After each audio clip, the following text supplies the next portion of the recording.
তাহলে রাধে রাধে বন্ধুরা, এই পৌঁছে গেছি এখন কোন দিকে গেল সুরেশদা? সুরেশদার চক্করে পাহাড় উপরে। चक्कर हाँ चक्कर दूर हो जाता है, इन लोग का थोड़ा दूर हो जाता ना, वहाँ मतलब पुलिया हो तो फिर घूमना पड़ता। एक ही पड़ता, ज़्यादा कुछ बहुत ज़्यादा दूर नहीं होता।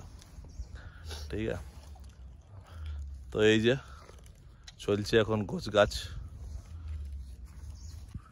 এই যে বন্ধুরা 26 জানুয়ারি আমাদের যে শ্যুটটা হয়েছিল, সেই দিন আরসা কলেজ থেকে আমাদেরকে যে ঝান্ডাটা দিয়েছিল, সেই ঝান্ডাটা এখানে আমরা এনে টাঙিয়েছিলাম।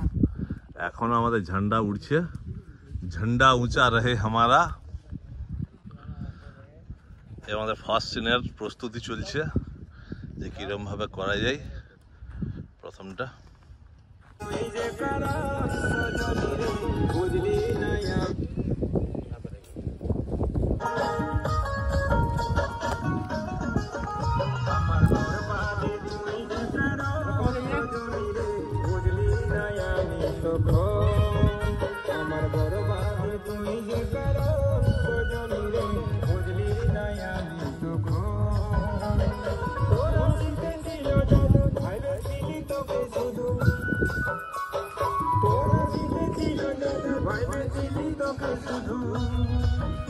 আমার বুকের ভিতর ছিল তোরা, আমার বরবাদে তুই যে বুঝলি না আমি তো, আমার বরবাদে তুই যে